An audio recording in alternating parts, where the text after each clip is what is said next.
अहिल्यानगरच्या नेवासा तालुक्यातील एका शेतकऱ्यानं कर्जबाजारीपणाला कंटाळून आत्महत्या केली आहे। वडुळे गावातील बाळासाहेब सरोदे यांनी कर्जबाजारीपणाला कंटाळून आत्महत्या केली आहे। आत्महत्येपूर्वी मोबाईलवर त्यांनी एक व्हिडिओ देखील रेकॉर्ड केला होता आणि हा व्हिडिओ सरोदे यांनी आधीच व्हायरल केला होता।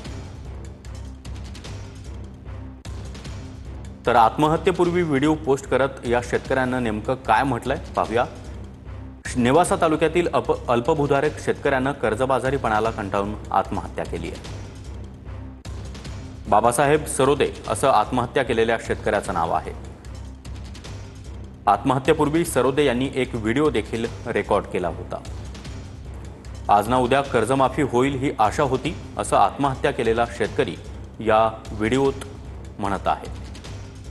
शेतकऱ्यांना दिलेल्या आश्वासनाप्रमाणे कर्जमाफी केली नाही असं सरोदे यांनी व्हिडिओत म्हटलं। योग्य वेळी मदत झाली असती तर जगलो असतो, पण आता आत्मविश्वास संपला आहे। कर्जबाजारी शेतकरी म्हणून पिळवणूक होतीये। या जगात पैशांशिवाय काहीच होत नाही। जिवंतपणी मदत झाली नाही, मी मेल्यावर इतर शेतकऱ्यांना तरी मदत करा।